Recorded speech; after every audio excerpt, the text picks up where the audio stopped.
Hi, welcome to the last and second part of this series video. In this video, I'm going to be telling you which Porsches to avoid in 2022. Now, this doesn't mean the Porsches I suggest are bad. All Porsches are good, at least in my opinion. But these Porsches, there might be a better buy out there, such as a trim level lower or trim level higher. And I'm going to explain it all today. Without further ado, let's begin. Now, it's worth noting that these cars aren't listed in any particular order. And with that being said, let's start with our first car. Or shall we say first and second car. The first and second model are the Macan and the Macan C. I highly recommend going for the S, because if you can't afford a $70,000 but you can't afford a $60,000 car, you really shouldn't be getting that $60 car in the first place. And the same thing is with the Macan T. These cars can just feel a little bit underpowered, especially those four-cylinder. The four-cylinder used in the Macan is the E888 engine paired with the Porsche PDK transmission. Now, this combination works superbly in cars like a Golf GTI. But due to the Macan being an SUV and it's more heavy than a Golf, it's reasonable to suggest that this might feel more sluggish than a Golf GTI, and that's exactly what we have here. And to make matters worse, the Macan C is basically a marketing exercise. It's not like a Cayman C where you actually get some lightweight and some exclusive features. It's basically just bundling some features together and then calling it an all-new model, which I think is pretty shady. If I'm looking for a Macan T, I'd rather spend the $5,000 extra and get the Macan S, which I think is an excellent car. Now, the third car I would recommend getting is the Panamera 4S. By no means is the Panamera 4S a bad car. It's one of the best cars on the market in my opinion. Actually, it does everything you want. It's comfortable and it's fast. It's engaging as well. But the Panamera 4S, there's a bit of a problem. The GTS is only 25 grand more. But you might be saying, what? First, the GTS is way more expensive.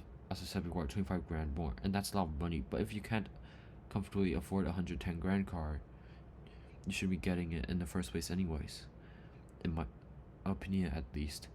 And the GTS with a V8 is way more engaging, and that's sound.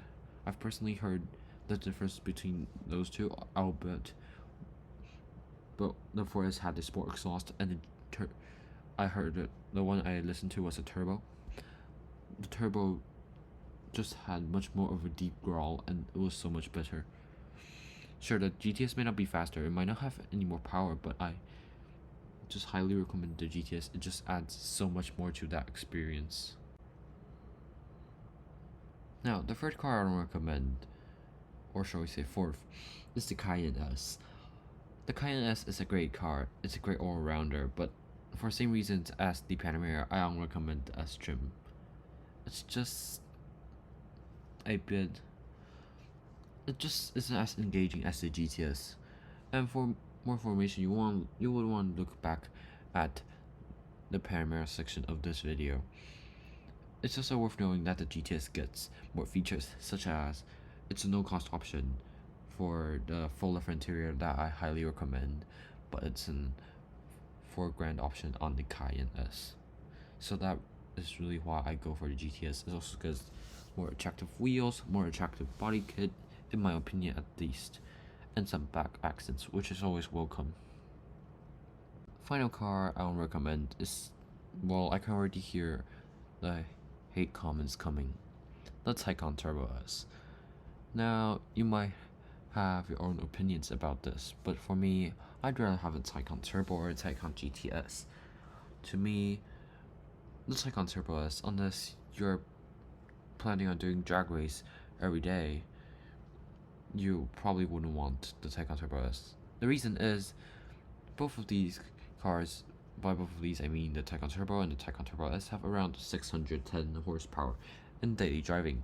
The only time when you get that extra 70 horsepower in the Taycan Turbo S compared to a turbo is when you are doing launch control.